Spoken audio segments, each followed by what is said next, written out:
गेल्या 11 दिवसांपासून आदिवासी समाजातल्या विद्यार्थिनींचं वेगवेगळ्या मुद्द्यांवर उपोषण सुरू आहे आणि आता हे सगळे विद्यार्थी आहेत ते रस्त्यावर उतरलेले आहेत। पण महत्त्वाचं म्हणजे काल राहुल गांधी यांच्या छात्रों की गूंजमध्ये याच आदिवासी विद्यार्थिनींची समस्या आहे ती मांडण्यात आलेली आहे आणि जी समस्या मांडण्यात आलेली आहे ती निशा साबळे ही विद्यार्थिनी आपल्या सोबत आहेत। काल राहुल गांधींच्या समोर जी समस्या मांडलेली आहे, काय नेमकं तुमचं म्हणणं आहे? गेल्या 11 दिवसांपासून तुमचं जे आंदोलन सुरू आहे आणि काल राहुल गांधींसमोर काय काय म्हटलंय?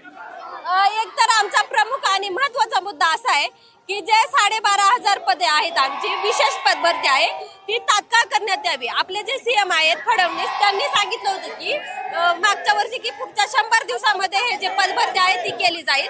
त्याचबरोबर जे बोगस प्रमाणपत्र दिलं जात आहे ते ज्या लोकांनी हे बोगस प्रमाणपत्र घेतलेलं आहे त्यांच्यावर तात्काळ कठोर कारवाई करण्यात यावी आणि हे बोगस प्रमाणपत्र देण्यामध्ये जे अधिकारी किंवा जे काही प्रशासकीय अधिकारी याच्यामध्ये सामील असतील त्यांच्यावर देखील कठोर कारवाई करून ते जे शासकीय किंवा नोकरीत असतील त्यांना पण त्या पदावरून निलंबित करण्यात यावं। आणि दुसरं म्हणजे विद्यार्थ्यांच्या विरोधी आणि विद्यार्थ्यांवर अन्यायकारक असा जो 5 ऑगस्ट आणि 14 ऑगस्ट रोजी जो GR लागू केलेला आहे तो तात्काळ रद्द करण्यात यावा आणि ज्या गडचिरोलीमध्ये सर्पदंशाने मृत्युमुखी पडलेला विद्यार्थी आहे त्यांच्या कुटुंबियांना ऍटलिस्ट 1 कोटीची तरी मदत व्हावी। परंतु या सरकारने त्यांची जी जीवाची किंमत आहे ती 4 लाखामध्ये मोजलेली आहे, म्हणजे ही शरमेची बाब आहे।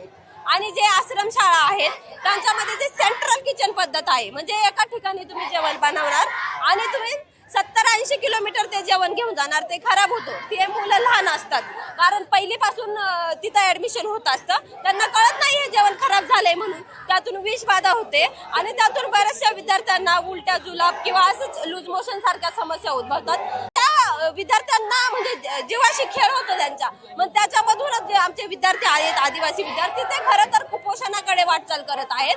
त्यांचा HB कमी होत आहे, त्यांना ॲनेमिया सारखे रोग जडत आहेत। काल तुम्ही राहुल गांधींना हा सुद्धा मुद्दा सांगितला की तुमचं शिष्टमंडळ हे आदिवासी मंत्र्यांना भेटायला गेलेलं होतं, काय नेमकं तेव्हा झालं? त्यांनी काय सांगितलं तुम्हाला? आमचे जे विद्यार्थी प्रतिनिधी आहेत ते 4 प्रतिनिधी मंत्रालयामध्ये आमचे जे आदिवासी विकास विभागाचे मंत्री आहेत त्यांना भेटण्यासाठी गेलेले होते, परंतु ते सकाळी 8 वाजता मंत्रालयामध्ये पोहोचले होते, परंतु त्यांना त्यांची कुठलीही दखल घेतली नाही। रात्री 11 वाजेपर्यंत त्यांना मंत्रालयाबाहेर तात्काळ उभं केलं आणि 11 वाजता सांगण्यात आलं की आज तुमची बैठक होणार नाही। मग दुसऱ्या दिवशी दिवसभर ते विद्यार्थी तिथं होते आणि जेव्हा म्हणजे त्यांची दखल घेतली, त्यांची मीटिंग लावली मंत्र्यांसोबत, तर मंत्र्यांचं म्हणणं काय आलं म्हणजे आमचे प्रतिनिधी आमच्या समस्या मांडत होते आणि मंत्री जेव्हा हे सगळं ऐकून ते नंतर त्यांनी काय म्हणावं की सॉरी मी याच्यावर काही करू शकत नाही, हे सगळं सीएमच्या हातात आहे। मग तुम्ही जर आमच्या प्रश्नांवर आदिवासी विभागाचे आदिवासी विद्यार्थ्यांचे प्रश्न सोडू शकत नाही तर तुम्ही तिथं काय करत आहात? तुमचा तिथं बसण्याचा अधिकार काय आहे? हा प्रश्न आहे आमचा सर्व आदिवासी विद्यार्थ्यांचा। हे सगळे मुद्दे तुम्ही राहुल गांधींसमोर काल मांडले, तर राहुल गांधींनी काय सांगितलेलं आहे? आणि जे आमचे जे सर्व प्रश्न आहेत त्या सर्व प्रश्नांचं निवेदन राहुल गांधी यांना दिलेलं आहे आणि ते याकडे लक्ष देणार आहेत, यामध्ये लक्ष घालून या समस्या सोडवण्यासाठी प्रयत्न करणार। वाटते प्रश्न सुटेल आणि राहुल गांधींच्या या भेटीनंतर तुम्हाला काही फोन वगैरे आले किंवा मग सरकार दरबारी काही हालचाली सुरू झाल्यात? आम्हाला असं एक थोडक्यात माहिती समजली की जे आजी माजी मंत्री आहेत त्यांची बैठक लागलेली आहे, पण त्या बैठकीत नक्की काय झालं हे तर अजून कळलेलं नाही। कारण जर तसं असतं तर आज आम्हाला ही रॅली करण्याची गरज नसती पडली, आमचे प्रश्न सोडवले गेले असते आणि आमचे जे विद्यार्थी उपोषणाला बसलेत गेले 10 दिवस झाले त्यांना आम्हाला काहीतरी अन्न किंवा काहीतरी ग्लुकोज वगैरे देण्याची संधी मिळाली असती। राहुल गांधींना भेटून वाटते हा प्रश्न सुटेल तुम्हाला किंवा ते तुम्हाला साथ देतील? मला असं वाटतं किंवा मला अशी आशा आहे की हे प्रश्न सुटतील। दुसरा एक मुद्दा तुम्ही मांडलेला होता की जर तुम्ही सुट्टी घेऊन घरी गेला, गावी गेला, तर पुन्हा तुम्हाला वसतिगृहात येण्यासाठी टेस्ट करावी लागते, तर तो नेमका काय प्रकार होता जो काल तुम्ही राहुल गांधींना सांगितलं? म्हणजे जो आमचा आता 5 ऑगस्ट 2026 रोजी GR काढलेला आहे त्याच्यामध्ये त्यांनी असं सांगितलंय की जे आम्ही गावाला गेल्यावरती जर आम्ही 1 महिन्यापेक्षा जास्त आमच्या गावाला राहिलो तर येताना मेडिकल टेस्ट करून यावी. पण ही मेडिकल टेस्ट म्हणजे काय आहे नक्की, तर त्याच्यामध्ये आमची जे मुली असतात, जे आदिवासी विद्यार्थिनी असतात, त्यांची प्रेग्नन्सी टेस्ट केली जाते.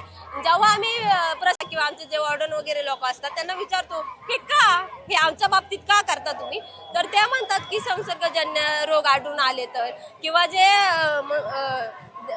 जे जीवाशी खेळणारे अशी जर आजार तुम्हाला झाले तर आमचा त्यांना प्रश्न आहे, आमच्या आई बापांपासून आम्हाला म्हणजे जीवाशी खेळणारे रोग होणार आहेत का, संसर्गजन्य रोग ते पण म्हणजे एखाद महिन्यामध्ये मग तुम्ही नक्की काय सिद्ध म्हणजे करायचा प्रयत्न करत आहेत. मग जर तुम्हाला एवढंच वाटत असेल तर जे आदिवासी हॉस्टेल आहेत किंवा जे प्रायव्हेट हॉस्टेल आहेत, ज्या शाळा आहेत, त्या सगळ्या हॉस्टेलमध्ये तुम्ही 24 तास एक नर्स का नाही ठेवते, मग ते तुम्हाला नाही करायचं. पण आदिवासी विद्यार्थ्यांना कसा कमीपणा लेखायचा हे तुम्हाला मात्र चालतं.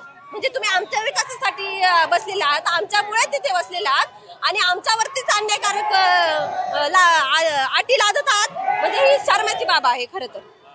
अतिशय महत्वाचे मुद्दे काल निशा साबळे हिने या आदिवासी विद्यार्थ्यांचे मांडलेले आहेत. आता राहुल गांधी यांनी सुद्धा त्यांना आश्वासन दिलेलं आहे, पण त्यानंतरही खरंच या आदिवासी विद्यार्थ्यांचे प्रश्न सुटतात का हे सुद्धा पाहणं महत्वाचं असणार आहे. कॅमेरामॅन रोहित वनकटेसह अमोल धर्माधिकारी, LS मराठी, पुणे.